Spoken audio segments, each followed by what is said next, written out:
नुसरत साहब की ऐसी कड़ी फटकार से सामने बैठे पाकिस्तानी अधिकारियों का सिर शर्म से झुक गया। इससे पाकिस्तानी हुकूमत नुसरत से चिढ़ गई, नाराज़ हो गई और पाकिस्तान भर में नुसरत की तीखी आलोचना होने लगी। गले में उसके खुदा की अजीब बरकत है, वो बोलता है तो एक रोशनी सी होती है। शायद ये लाइनें उन्हीं के लिए कही गई थीं। किसी ने उन्हें शहंशाह कव्वाली कहा तो किसी ने सदी का सबसे महान गायक। लेकिन हैरत और दुख भरी बात यह है कि नुसरत फ़तेह अली खान जिस मुल्क के थे उसी पाकिस्तान में क्यों दी गई उन्हें दर्दनाक मौत।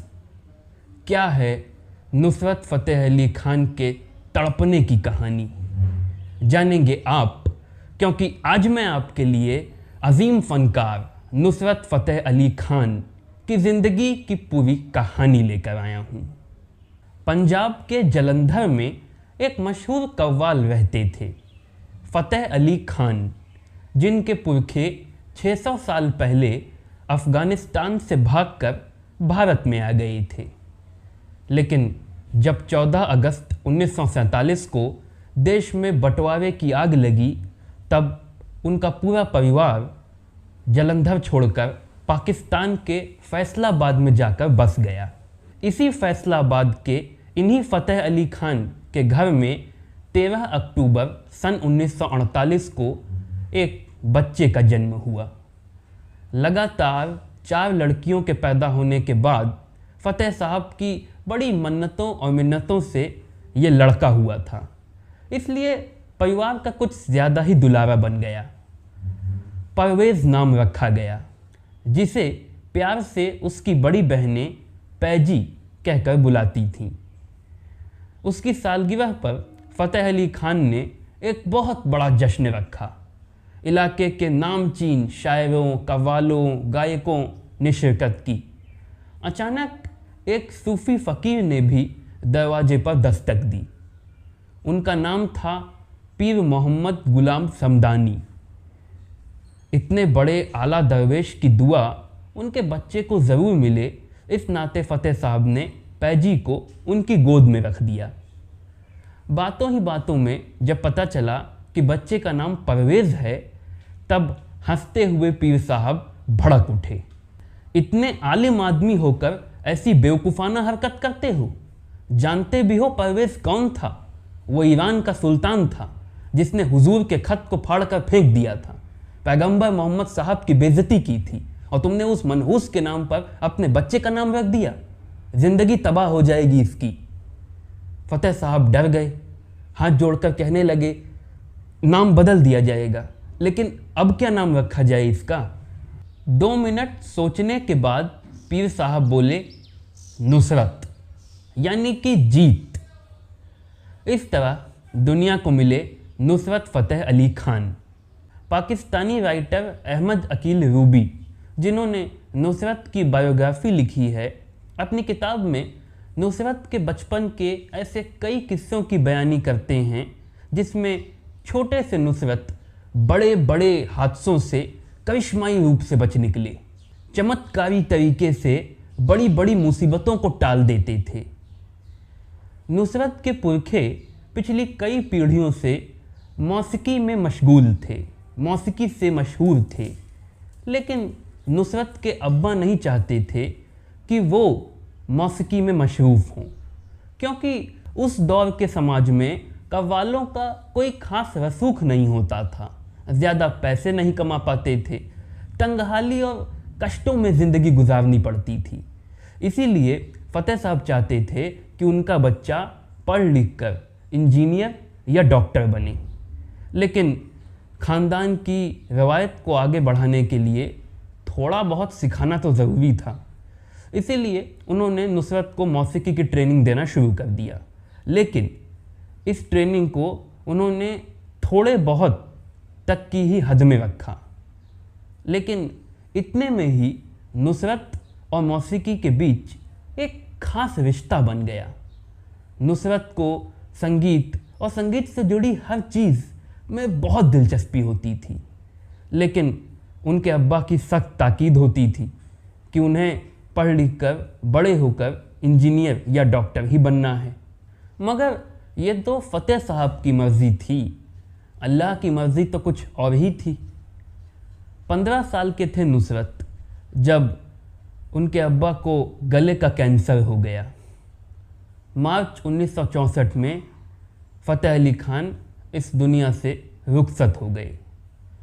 उनके जाने के बाद अब पार्टी के नए लीडर की तलाश होने लगी। कव्वाली गाने वाले लोगों के दल को कव्वाली पार्टी कहते हैं और मुख्य गायक को पार्टी का लीडर। नुसरत के दोनों चाचा सलामत अली और मुबारक अली बहुत बूढ़े हो रहे थे, इसलिए दूसरी पीढ़ी में खोज शुरू हुई।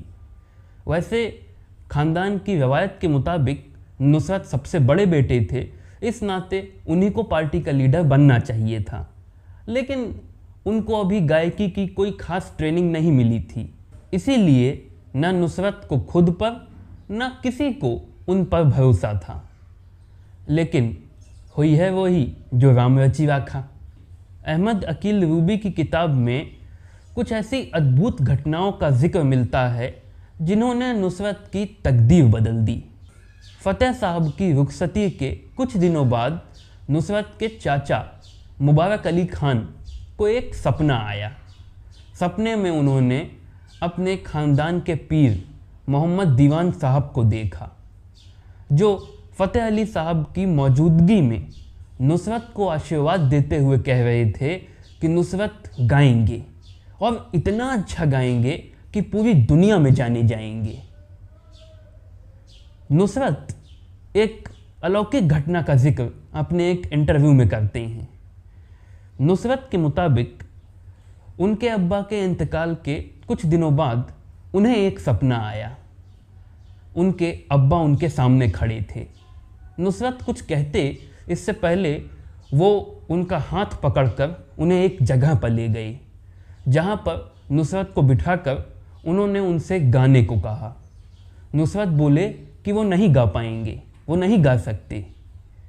उनके अब्बा ने कहा ज़रूर गाएंगे, बहुत अच्छा गाएंगे। उनकी हिम्मत बढ़ाने के लिए वो उनके साथ गाएंगे।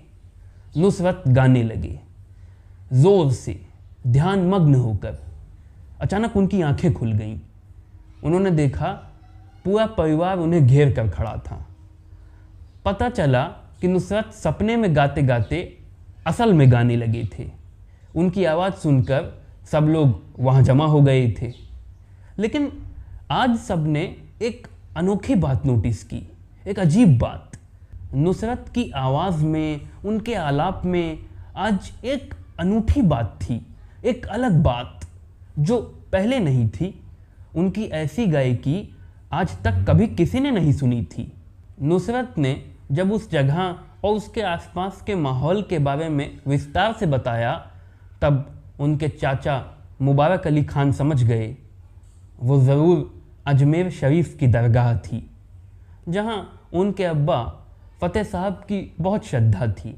बंटवारे के पहले अक्सर वो वहां जाकर सूफी भजन गाया करते थे। अभी ये बातचीत हो ही रही थी कि तभी एक चिट्ठी आई भारत के राजस्थान के अजमेर शरीफ की दरगाह से, दरगाह के दीवान साहब की, जिन्होंने ख़त में लिखा था कि फ़तेह साहब के इंतकाल का सुन बहुत दुख हुआ। उन्होंने और उनके परिवार ने उनके लिए मरसिया पढ़ा है, दुआएं की हैं। सुना है कि कव्वाली पार्टी के नए लीडर की तलाश हो रही है। ऐसे में वो इत्तला कर देना चाहते हैं कि दुआओं के दौरान उन्हें कुछ खुदाई निशानियां मिली, यानी दिव्य संकेत प्राप्त हुए, जिससे उन्हें ये पता चला कि उत्तराधिकारी पहले ही ऊपर वाले ने चुन लिया है और आप लोगों को इशारे में बता भी दिया गया है। तभी वहाँ नुसरत आ गए। नुसरत के अजमेर शरीफ वाले सपने, उनकी आवाज़ में बदलाव और अजमेर शरीफ से आई इस चिट्ठी वाली इन सभी घटनाओं को जोड़ मिलाकर ये तय होने लगा कि नुसरत ही की दस्तारबंदी कर दी जाए। लेकिन वहाँ मौजूद कुछ लोगों को एतराज़ हुआ। वो नुसरत का इम्तिहान लेना चाहते थे। अगले दिन उनके अब्बा की चहल्लुम थी। नुसरत को कहा गया कि वो उस मौके पर गाएं। कहते हैं कि अगले दिन नुसरत अपने अब्बा की मनपसंद हारमोनियम पर बैठकर इकबाल साहब की एक गज़ल गाने लगे। ये नुसरत की पहली पब्लिक परफॉर्मेंस थी। उनकी गायकी सुन सब फेंट हो गए, बड़े बड़े मंत्रमुग्ध हो गए और इसी के बाद नुसरत की दस्तारबंदी करके उन्हें पार्टी का लीडर बना दिया गया। पार्टी का नाम हो गया नुसरत फ़तेह अली खान मुजाहिद मुबारक पार्टी। इसके बाद नुसरत अपने इलाके झंग बाज़ार की मशहूर मज़ार लसूड़ी शाह की दरगाह पर हर जुमे सालाना उर्स के मौके पर कव्वालियाँ गाने लगे। धीरे धीरे उनका नाम होने लगा। 6-7 साल की कड़ी मेहनत और संघर्षों के बाद आखिर एक दिन उनकी कव्वाली में खुदा का नूर उतर आया। मस्त मस्त दम अली अली। नुसरत की इस कव्वाली ने उनका नाम पूरे पाकिस्तान में रोशन कर दिया। मुल्क भर में उनकी पहचान बन गई।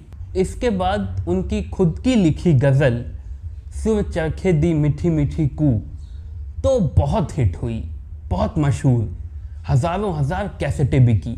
इसके बाद पूरे मुल्क में नुसरत फ़तेह अली खान को बहुत से शोज़ मिलने लगे, उनके बहुत से कॉन्सर्ट्स होने लगे। माना कि दुश्मनी है, लेकिन फिर भी हम रिश्तेदार हैं, जो भी हो दिल के करीब हैं। एक दूसरे पर असर तो पड़ता ही है। यही हाल है भारत और पाकिस्तान का। भारत में कुछ होता है तो पाकिस्तान तक वो ज़रूर पहुँचेगा, और पाकिस्तान में कुछ होता है तो उसकी आँच भारत तक ज़रूर पहुँचती है।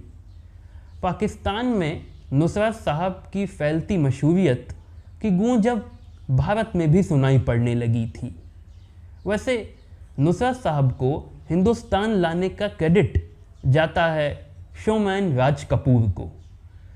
उनके बेटे एक्टर ऋषि कपूर की शादी थी और संगीत का ज़िम्मा उन्होंने सौंप दिया नुसरत साहब को। नुसरत साहब के मुताबिक पाकिस्तान के बाहर ये उनकी पहली परफॉर्मेंस थी। कमाल हो गया उस रात। 10 बजे से कार्यक्रम शुरू हुआ और सुबह 7 बजे तक चलता रहा। नुसरत साहब गाते रहे, बस गाते ही रहे, और सुनने वाले सुनते रहे, बस सुनते ही रहे। इसी के बाद राज कपूर समेत हिंदी सिनेमा के बड़े बड़े डायरेक्टर्स, प्रोड्यूसर्स, म्यूज़िक कंपोजर्स ने नुसरत फ़तेह अली खान को हिंदी फिल्मों में गाने गाने के ऑफर्स दिए। इसी टूर के दौरान नुसरत साहब ने बरसों से अपने दिल में बंद पड़े ख्वाब को पूरा किया। अजमेर शरीफ की दरगाह पर पहुंचकर माथा टेका। वैसे देखने वाले तो कहते हैं चमत्कार हुआ। नुसरत साहब अजमेर शरीफ की दरगाह पहली बार गए थे, लेकिन अपने आप ही उस जगह पहुंच वहां बैठकर गाने लगे जहां सालों पहले उन्होंने सपने में अपने अब्बा के साथ बैठकर गाया था। बॉलीवुड की कई फिल्मों में नुसरत साहब ने गाने गाए, जिनमें से कुछ जैसे दूल्हे का सहरा सुहाना लगता है, ऊपर आसमान नीचे सनम, कैसा ये प्यार है, अल्लाह अल्लाह जैसे गाने तो यादगार बन गए। वैसे भारत से जुड़े नुसरत साहब के 3 बड़े गज़ब के किस्से हैं। पहला, जब भारत का सरेआम पक्ष लेकर नुसरत साहब ने पाकिस्तानी अधिकारियों को शर्म से गाड़ दिया था। इस किस्से का जिक्र मशहूर बॉलीवुड लिरिसिस्ट जावेद अख्तर करते हैं, जिनकी नुसरत साहब से बहुत पटती थी। दोनों ने साथ मिलकर एक एल्बम बनाया, सरगम। इसे दिल्ली के एक 5 स्टार होटल में लॉन्च किया गया। सामने पाकिस्तानी एम्बेसी का एक पूरा प्रतिनिधि मंडल बैठा था। पीसी के दौरान नुसरत साहब बोले, मुझे भारत में जितनी इज्जत मिलती है उतना दुनिया में कहीं नहीं मिलती, और जब कोई मुझसे ये पूछता है कि मेरे मुल्क में लता मंगेशकर साहिबा क्यों परफॉर्म नहीं कर सकती, तो मेरा सिर झुक जाता है। मैं ये बात यहाँ इसलिए कह रहा हूँ कि मैं चाहता हूँ कि मेरे सामने मेरे मुल्क के जो लोग बैठे हैं उनका भी हाल मेरे जैसा हो। कहते हैं नुसरत साहब की ऐसी कड़ी फटकार से सामने बैठे पाकिस्तानी अधिकारियों का सिर शर्म से झुक गया। इससे पाकिस्तानी हुकूमत नुसरत से चिढ़ गई, नाराज़ हो गई और पाकिस्तान भर में नुसरत की तीखी आलोचना होने लगी।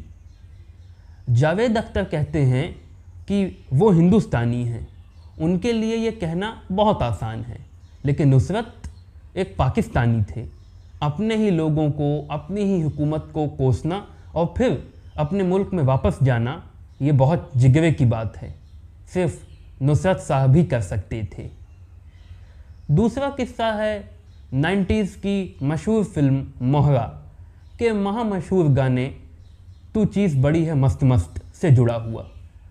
जब ये गाना बहुत हिट होने लगा तब नुसरत साहब ने दावा किया कि इस गाने के कंपोज़र विजू शाह साहब ने इस गाने की धुन उनकी मशहूर कव्वाली मस्त मस्त दम अली अली से कॉपी की है और इसके लिए ना उनको कोई क्रेडिट ना रॉयल्टी मिली है। बवाल बढ़ने लगा।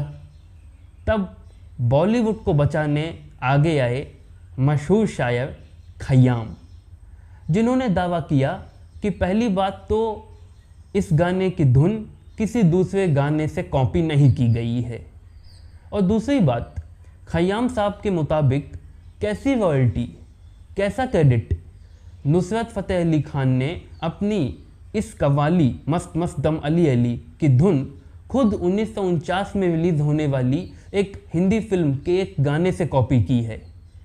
उन्होंने उस म्यूज़िक कंपोज़र को तो उसकी रॉयल्टी, उसका क्रेडिट नहीं दिया। तीसरा किस्सा है अजय देवगन की एक फ़िल्म से जुड़ा हुआ। इस फिल्म के म्यूज़िक कंपोज़र थे नुसरत साहब। वो भारत में आए और मुंबई के एक होटल में ठहरे। फिल्म के गीतकार यानी लिरिसिस्ट थे आनंद बख्शी जी। अब आनंद बख्शी ने बोल लिखकर नुसरत के होटल में भिजवा दिए, मगर नुसरत को वो बोल पसंद नहीं आए। उन्होंने उन्हें रिजेक्ट कर धुन बनाकर आनंद जी के पास भेजी। आनंद जी को वो धुन नहीं अच्छी लगी। अब यही दस्तूर हो गया, आनंद जी को धुन नहीं अच्छी लगती, वो बोल लिखकर नुसरत साहब के पास भेजते। नुसरत साहब को बोल नहीं अच्छे लगते, वो धुन बनाकर आनंद जी के पास भेजते। जब 6-7 बार ऐसा हो गया तब ऊब कर नुसरत साहब ने आनंद जी को होटल में बुला लिया कि आमने सामने बैठकर साथ काम कर लेते हैं।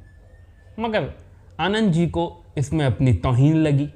उन्हें लगा कि नुसरत साहब उनके देश में आकर उनके घर आने की बजाय उन्हें अपने होटल बुला रहे हैं, उनको नीचा दिखाने की कोशिश कर रहे हैं, तो वो नहीं गए। इधर नुसरत साहब को बढ़ते वज़न के कारण चलने फिरने में बहुत दिक्कत सी होने लगी थी, लेकिन जब 4-6 दिन हो गए तो उन्होंने जैसे तैसे आनंद जी के घर चलने का तय किया। सबसे पहले तो वो एक बड़े से ट्रक में बैठकर आनंद जी के घर पहुँचे। अब आनंद जी का फ्लैट भी पहले माले पर था, तो 8-10 लोगों ने मिलकर नुसरत साहब को सहारा दिया, उठाया। नुसरत साहब किसी तरह बड़ी मशक्क़त सहते हुए ऊपर तक पहुँचे। तब तक आनंद जी ने गेट खोल दिया। नुसरत साहब को ऐसी हालत में देख आनंद जी के होश उड़ गए।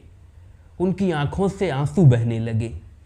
नुसरत साहब को गले लगाकर रोने लगे, फपक फपक कर वो माफ़ी मांगने लगे। तब से नुसरत साहब और आनंद जी के बीच जो दोस्ती बनी फिर ताऊ में नहीं टूटी। नुसरत फ़तेह अली खान को ये क्रेडिट भी दिया जाता है कि उन्होंने हिंदुस्तान, पाकिस्तान, बांग्लादेश, अफ़गानिस्तान इस भारतीय उपमहाद्वीप के खित्ते में जन्मी एक गायन शैली को पूरी दुनिया के फलक तक पहुंचा दिया। यूरोप से लेकर अमेरिका तक में उनके खूब सारे कॉन्सर्ट्स होते थे, उनके फैंस होते थे। यहीं से उनकी हॉलीवुड में एंट्री हुई। बहुत कम लोगों को पता है, लेकिन Michael Brook, Eddie Vedder, Peter Gabriel, Trent Reznor जैसे म्यूज़िक कंपोजर्स के साथ मिलकर नुसरत फ़तेह अली खान ने कई हॉलीवुड की फिल्मों में गीत गाए। ये सब पेशे की कामयाबी थी, सुरों का जादू था, लेकिन फिर भी बाहरी चमक धमक थी जिसे दुनिया देख रही थी, सलाम कर रही थी। मगर अंदर ही अंदर नुसरत साहब कितना दर्द झेल रहे थे ये किसी को नज़र नहीं आ रहा था। दरअसल नुसरत साहब का वज़न तब तक बहुत बढ़ चुका था और लगातार बढ़ता ही जा रहा था। तकरीबन 140 किलो तक पहुंच चुका था। इतने ज़्यादा वज़न के दसियों कॉन्सिक्वेंसेस तो होते ही हैं, ऊपर से उनकी किडनी भी खराब हो गई। हफ्ते में 2 से 4 बार डायलिसिस तय था। ज़रूरत थी उनको।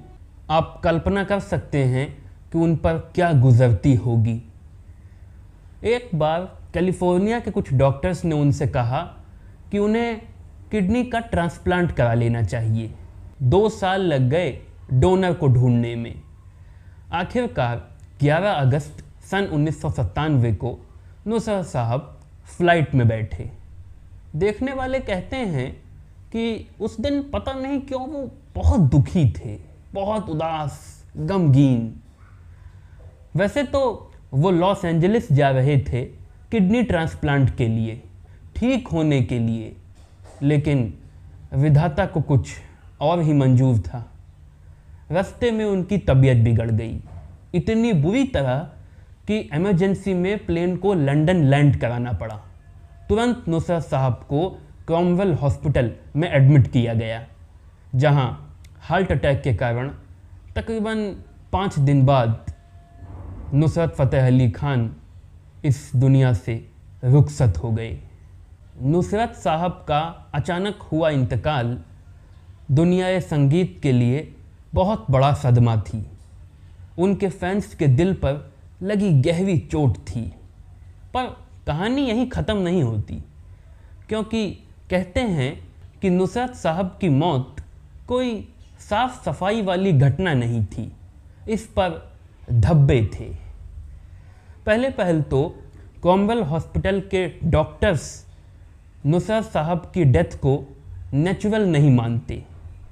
उन्होंने इल्ज़ाम लगाया कि पाकिस्तान में उनकी डायलिसिस प्रक्रिया के दौरान इन्फेक्टेड इक्विपमेंट्स का भारी मात्रा में यूज़ किया गया। इसकी वजह से उनकी हालत बहुत ज़्यादा बिगड़ गई और उसका अंजाम ये हुआ। कुछ लोगों के एक तबके की एक अलग थ्योरी है। उनके मुताबिक पाकिस्तान सरकार नुसरत साहब से खार खाए बैठी थी। कुछ ऐसी वजहें थीं जिनके कारण वो नुसरत साहब से बहुत नाराज़ थी। उसने उनकी इस बीमारी और इलाज की इस प्रक्रिया को एक मौके की तरह भुनाया और ऐसी चालें चली, साजिशें की कि नुसरत साहब हमेशा के लिए रास्ते से हट जाएं। एक पाकिस्तानी फ़ोटो जर्नलिस्ट हैं सानिया बशीर, जिन्होंने एक डॉक्यूमेंट्री बनाने के सिलसिले में नुसरत फ़तेह अली खान पर पूरे 2 सालों तक गहरी रिसर्च की। उनके मुताबिक नुसरत साहब मरे नहीं, उनको उन्हीं के लोगों ने मार डाला।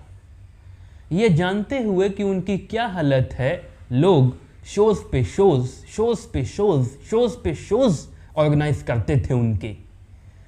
सानिया कहती हैं कि उनके आसपास के लोगों को कोई फिक्र, कोई परवाह नहीं थी कि नुसरत साहब चाहे जिए चाहे मरे।